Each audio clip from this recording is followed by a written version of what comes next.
Chris Squire from his solo album Fish Out of Water, and before that Yes from the Yes album, and I've Seen All Good People. Chris Squire in the studio with me tonight on Thursday night at 11, and Chris, it's a pleasure after all these years of listening to you and seeing you on stage to meet a guy that turned out to be my favorite bass player. Though I suppose you're many people's favorite bass players, Circus Magazine readers, Melody Maker readers. As bass players go, you're one of the types that people continually enjoy. Well, good. But at the same time, you must have to make a lot of changes along the way in order to keep up with your own artistic pursuits. Yeah, is that a question? Yeah, okay. Okay, all right. Well, good evening, everyone.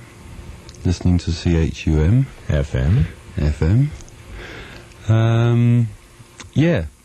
I mean, it's just a question of working at it, continually working at what you think is, or what I think, is the right direction to go at. And when you find a thread of a new idea or a thread of an old idea which you can see a new way of putting it, then you can, promote that. And that's what I do, I suppose. And the band seems to be doing that as well, with the revolving stage that you're using now, for example. Tomorrow night we're going to see a stage that goes around, 9 times an hour? And, I don't know the exact speed, but it's certainly, it goes at different speeds, actually, sometimes fast, sometimes slow. Spin you right off into the audience. Oh, yeah. I've been walking around in the daze for the last year. How long have you been using the stage? Well, this is the second tour, really. We started off with it last year. In North America? Yeah, we did a North American tour with it, and eventually went over and did some shows in England as well. And it was a very new experience at that time, both for us and the audiences, obviously. And that was really a year of getting to relate to it, getting to know how to use it, getting to know how to best perform on it, if you like, because it is a rather different concept for each of the members of the band individually, to learn how to perform in that way, because the fact of the matter is the audience get a changing picture all the time. Yeah. And when I'm playing to an audience, I don't have like a point or a source of people or people who you know who are particularly getting off, who you can usually relate to. It's always changing, so you're seeing that bit of the audience and then that bit, and it's a constant. I mean, it's just a circular situation. Must be fairly difficult to light and to run electrics off of to the main PA. Yes, it is. It works actually in a clever but simple way, and I don't know if I should give away the technological secrets of the production crew. It's probably not a lot of need. But it's very simple. The simple thing with the mics is that they just have a very large cable that actually wraps itself around as the stage turns, I believe, about 4 or 5 generations one way, and then it's reversed. So the thing can coil and uncoil, you see. Well, that's ingenious. That's probably the simplest way of doing it. Yeah. You bury your bass speakers under the stage. That's right. I used to have them behind me. Now I stand on top of them. And they shoot up at you. Yeah, they shoot up into the air, yeah. Where are they? You feed direct into the PA then? Totally? No, they're mic'd. They are too? They're mic'd actually in the stage itself. And Rick Wakeman has a similar system. Steve Howe has a slightly different system. He still has his amp slightly above the stage surface, but is that for his ears worth? So he can. Yeah, because I think he was used to a particular thing of hearing the amplifier behind him in one position. In some ways, it's sort of easier like that, because for me, I had to spend a whole tour last year realizing that you couldn't play, or I couldn't play to the way I was hearing myself all the time. Yeah, it would be muddy in some places and good exactly right. Other good and places strong in sharp. others. Yeah. And automatically the musician in me tells me to either tighten up or soften up when I hear one of those sounds. Right. But it's been the whole learning process of getting to know the fact of even if you're hearing it sounding wrong, that it's still right. And then when you walk over the speaker, if it sounds right to you, then you know you're doing the right thing. But it's not 100% foolproof. I'm still learning it, really. After all this time. Yeah. Is it sort of a grate, like sidewalk grate or something? It's a metal sort of grill work, and the cabinets that I'm using this year were specially developed after last year's learning, so that the speakers have been built into it, facing slightly different angles out.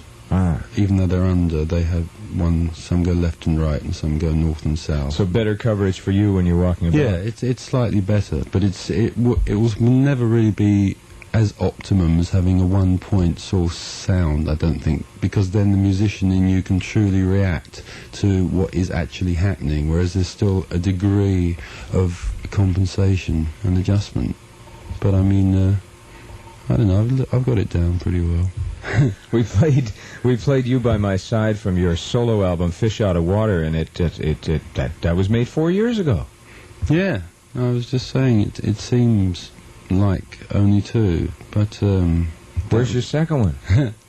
It's in the mind, I suppose. As I said, since I did it for the last 3.5 years, I wanted to do another one to improve on what I saw as lacking in the first one, but I just haven't really got around to it. The band have been working very hard during that period. We've been doing a lot of tours of North America and Europe and England as well, and getting this round stage thing organised, and we've done 2 band albums in that period.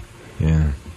The first one being in Switzerland, which meant a whole migration of the whole thing out there and then back, and so the time just flies away, really. You have songs written that perhaps might fit on a second solo LP? Yeah, I have things, rough things that I've had that I always thought I was going to do, but as time goes on, one tends to regurgitate one's ideas anyway, and look to new things and put new inspiration into what you think might have been good then. So it's all a learning process, really. This is kind of a Yes-sounding album, Fish Out of Water. It doesn't sound unlike Yes. In fact, your singing voice is similar enough to John Anderson's to be to fool some people. Yeah, well, I don't think I have the same sort of years of experience that John has in singing. It takes a long time to learn how to project a certain kind of rock and roll way of singing, whether it's in classical rock or pure rock and roll or whatever. It's my natural bent is towards playing the bass, really, and that's my prime objective. But I have tried, over the years to develop my singing voice to be more professional, if you like. And I mean, basically part of the sound of Yes is in the harmonies we do. Right. And so therefore my voice is a component part of that harmony, so that would be a recognisable factor. Yeah, hardly anybody realized, I think, that what's his name, Phil Collins was in back singing harmonies on Peter Gabriel during the early Genesis years. Yeah. And all of a sudden Phil's up front singing and sounding a lot like him. Yeah. Well, probably because that tends to happen, I think. I mean, I've obviously learnt a lot from John myself in terms of learning to sing on stage. And that would come about, that sort of taking from whoever one is closest to learn from. Right. And so that's how it happens. The Chris Squire nickname is the Fish. It has come about, yes. How's that? Initially came from Bill Bruford, the old Yes drummer and recent UK member.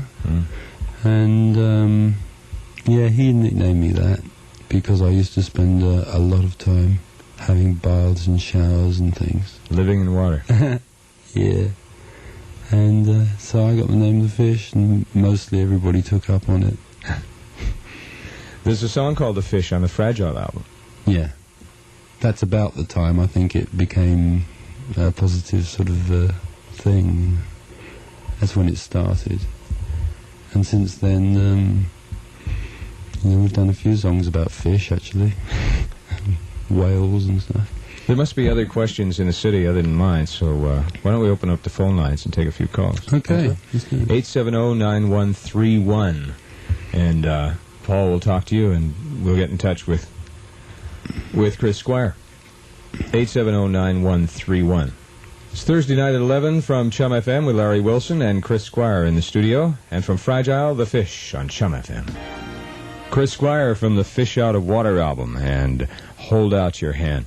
Chris Squire in the studio with me tonight on Thursday night at 11. And we have a phone call here, and it's about Roger Dean. Oh, there's an earphone. Do you see it in the dark there? See the earphones? Oh, there we go. Oh, no, these ones. Those aren't plugged in. Okay, well, whoops. It's all organized. We'll get it together, folks. Kevin, are you there? Yeah, I'm right here. All right. Okay, can you hear Chris?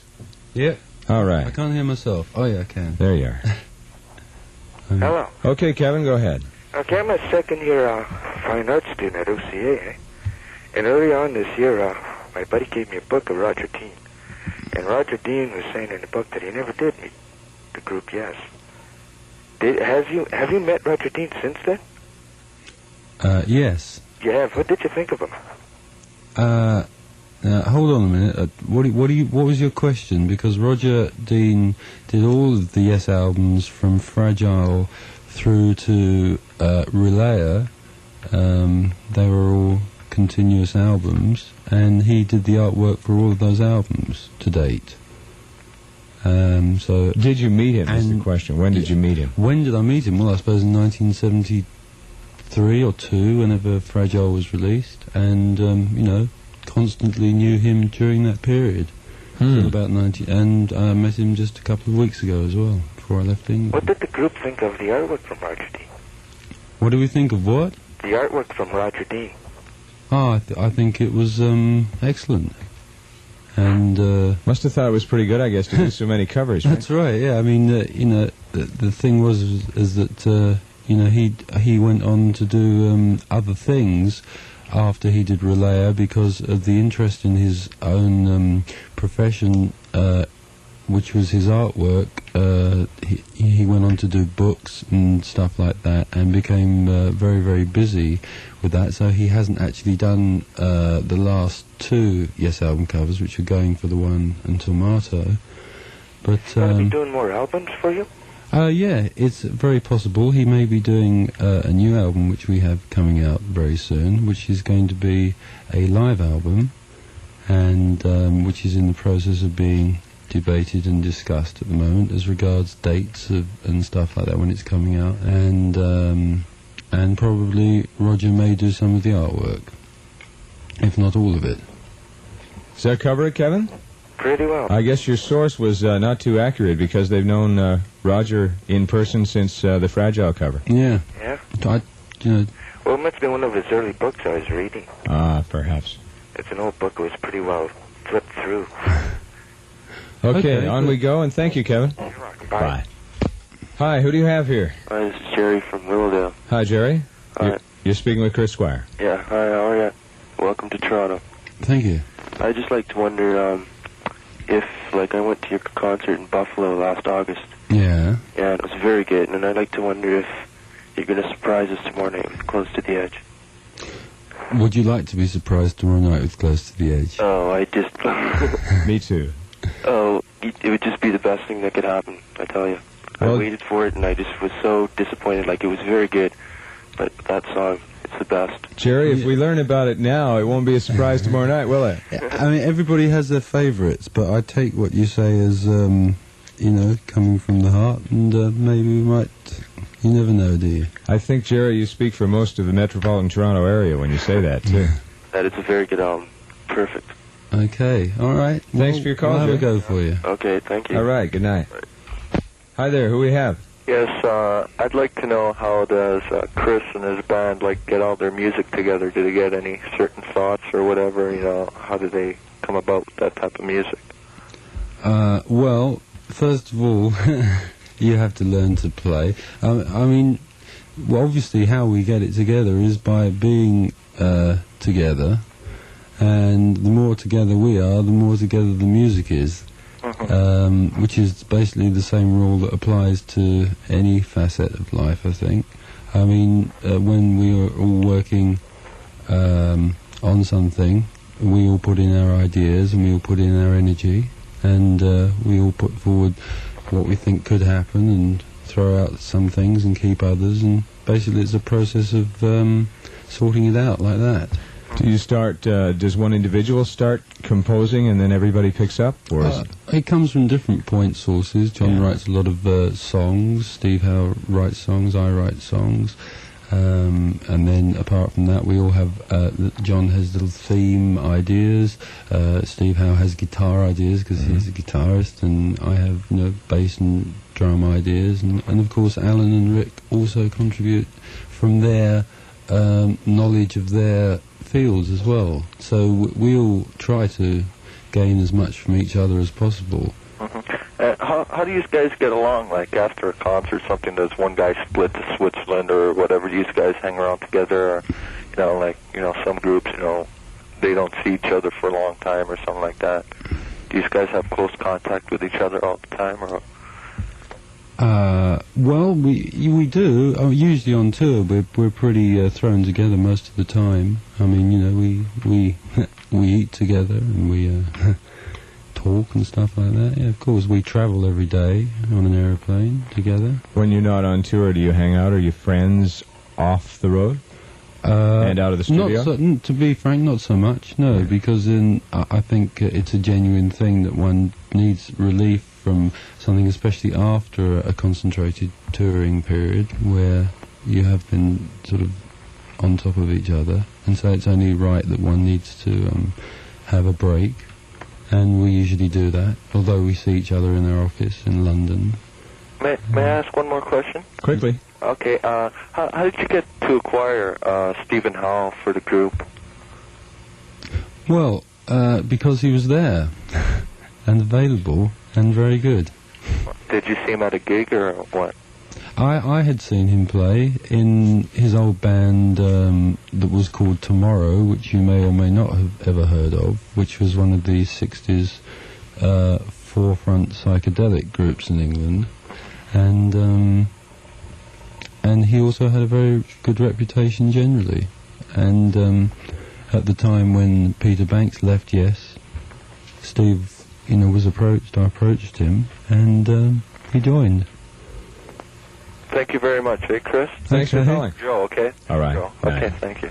Couple more quickies here, and then we'll wrap it up for the telephone part of it. Hello there. Hi. Hi, you're on the air. Who is it? Bill Tarling. Hi, Bill. First of all, just wanted to welcome you to Toronto. Thank you. And I was just wondering, have you ever thought of hooking up speakers around the outside of an audience? What, sense around? Well, sort of, yeah. like Virgil Fox does. Yeah. Like, I was thinking, especially like with Rick Wakeman, Yeah. The phasing would really work out well. Maybe. Well, yeah, I mean, I tell you what, tomorrow night, are you coming to the show? Oh, I'm trying to get tickets. Oh, well, if you make it, you should find a gentleman called Mr. Roy Clare, and he'd love to explain the whole process of sound in halls to you, I'm sure, if you're really interested in it. Oh, that's my But, thing. Roy's the head of Clare Brothers, and he's the most approachable top sound guy in the business. Yeah, he's a very nice guy, if you can find him, but, I mean, it's... He's the one tearing out his hair beside the board. At the moment, I presume that you haven't seen the show as it's done anyway, with the round stage. Not yet, no. Well, then I think you're going to see that the whole concept of the sound system is very different from most shows anyway. Yeah, well, what would be the easiest way to meet him? Well, just ask somebody for him. I'd hang out around the mixing desk if I were you. I usually end up doing that anyhow.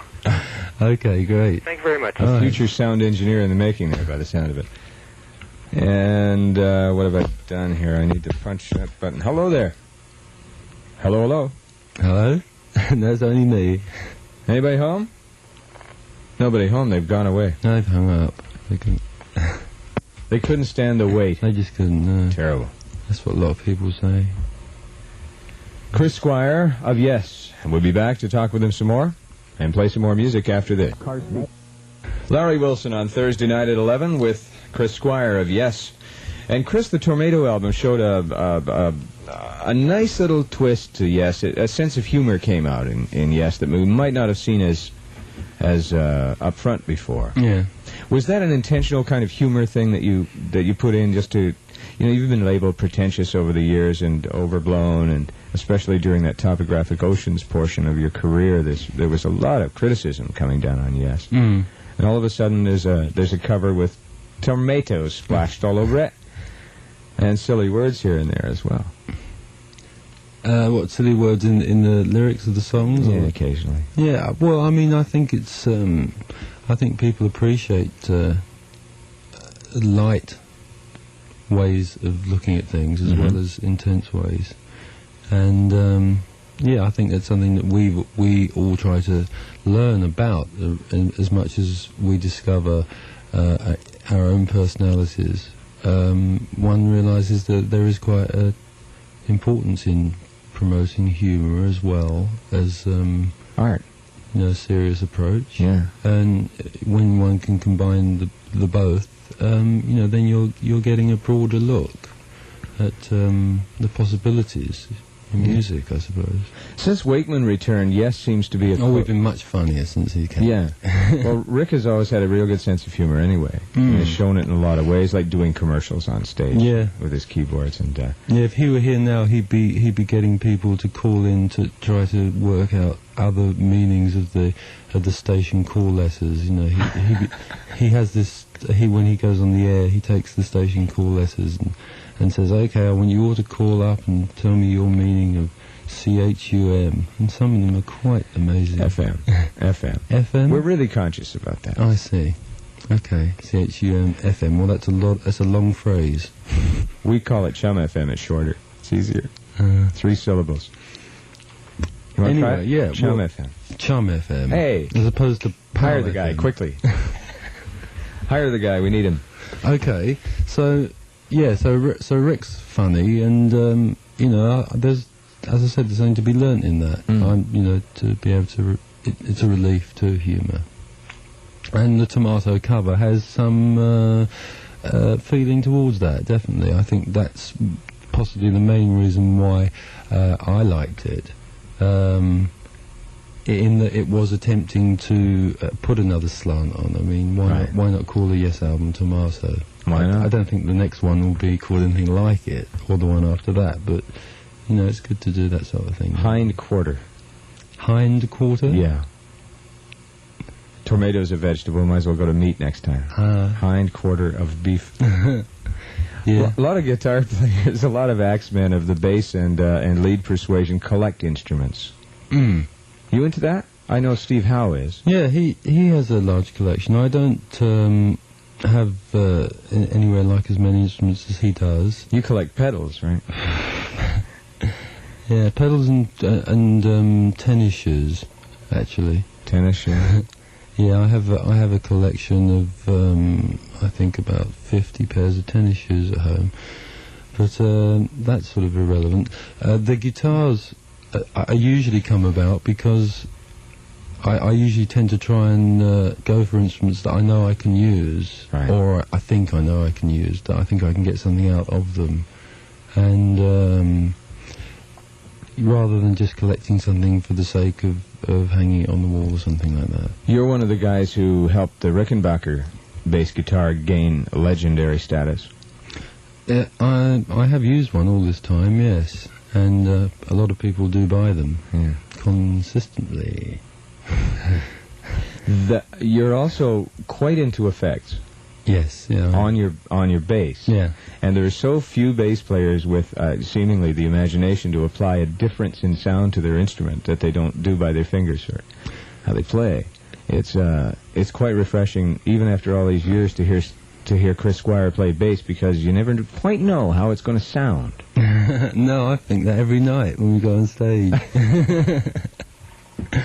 But, rock and roll heebie-jeebies.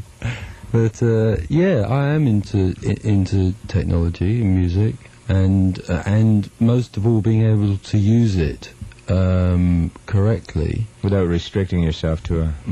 It takes a lot of time. All those sort of instruments, like gizmos and effects, take time to learn about them, because very often you can pick something up and have a go with it for a little while and think it's really a lot of rubbish, but you can then take it a stage further and discover something that's quite special about a certain thing. But it does take, as you say, quite a lot of imagination, learning it, and quite a lot of time. And one of the things is it's being able to conceive, I think, when you get to a certain stage, the possibility of maybe it getting to another thing that you can hear. I don't think there's much point in using effects if you can't really have an idea about what you think it's going to be like. Before. Because otherwise it's a bit blind. But that's not to say that I haven't also taken things on blind as well, and then gleaned something out of them at a later date, maybe 2 or 3 years after I own the thing. It's just a question of working at it, really. Right. Your attack, or your attack of the instrument, the way you play the instrument is a little more percussive than most people, I think. Is that a fair statement? Yeah, probably. Although it's more aggressive. Yeah, bass playing has become very percussive in recent times, anyway. Yeah. Especially with the high-powered funk records and stuff like that. Basses have become very, very hyper in many sort of respects. But I have a certain level of percussion combined with follow-through tone, if you like, that I try to aim for. But of course my idea of that changes with every year that I go through experimenting, I suppose. One's ear never really hears one sound. It's always a question of hearing something else next year. It must be that way. You must keep changing. Yeah, you must at least be satisfied with what you're doing, and that's what I do aim for. Right. And in staying at that plane, you have to keep ahead of yourself. Yeah, you do, really. Did you study? Not in any formal sense, no. Not in the sense of reading a lot of books. In fact, I've been asked a few times to do a bass guitar tutor, and I've always been very interested to do it, and I'd like to do it, but I always get this feeling when I start seriously sitting down to think about it, that it would only have one page with the words sort of written on it. Well, nothing that I can say will actually help you do anything. Do you really feel that way? I mean, there must be a few words of wisdom in that head after all these years. Oh, there's very many words of wisdom, and a lot of words of less than wisdom too. But the point is that you can't really. It's not really very easy to teach people about attaining something that isn't in them anyway. Yeah. That's the point I'm making, really. You know, it would be very difficult to do something on a very high level as regards a teaching sort of situation, because it does come down to the individual at the end. There are a lot of magazines out these days. There's a very healthy music magazine market happening. There's International Musician and Recording World, which we've been seeing here as an import for years, and now they just put out the second North American, although they call it American edition. Yeah. And there's a guitar player, contemporary keyboard, that lot, and now Fret magazine from that. They have columns on how to play the instruments in them. Yeah. I wonder how useful they can be. In terms of the way you were talking, right? They can be useful. There's no doubt about that. That they'll give an approach, or they'll give somebody's approach and a practice exercise, and that's always good. To a way of doing something. But that can be as frustrating for someone who really feels music in a deep sense. In some ways, it can frustrate the one against the other. It's a question of combining the two, of being able to accept a certain amount of foregone knowledge, and then being able to inject into it your own feeling towards where you think you want to go. And explore to get there. Yes, that's right. It's very important to explore. That's why you could never create a superstar totally out of a textbook. Yeah. Your style is more melodic, too, than most bass players. And you're mixed pretty high on melody is important. And sometimes I wonder if you're part of the rhythm section. That's a compliment as opposed to an insult. Sometimes you wonder why. Wonder if I am or if... Yeah, if you are part of the rhythm section. Well, I think that rhythm and melody are both equally as important. And the combination of how one gets to being able to maintain the traditional sort of role of making the bass functional within the music and giving a solid bass for the other musicians who play the higher scaled instruments to relate to, and at the same time being able to inject the melody into that percussive sort of root of it at the same time. It's a tough assignment. Yeah, it is. I mean, well, it is and it isn't. Who do you admire who plays bass? Jimi Hendrix, because he did play bass. And I used to like all the traditional people who are well known from England, like John Entwistle and Jack Bruce. Yeah. And on the other hand, I used to like Larry Graham very much as Sly, and even after he left Sly, I used to think Graham Central Station was certainly a very powerful force in sort of the opening up of funk music as it has now sort of blossomed in this country. Right, and ironically, they're not around to enjoy it very much. Well, I mean, they're around, but nobody's paying any attention. Well, you know, it does often very much become the case many times that many innovators don't actually enjoy the success of their creation. Yeah. It's very often taken out of their hands and packaged in a more commercial way, and sort of then they can be forgotten. But I don't think Larry Graham is dead as far as music's concerned. I'm sure that he will come up with something that will be very big at some point or other, because he's a man who has it in him. And it's the same with people like Jack Bruce, who also had a career of being very high and very sort of not around as well for periods of time.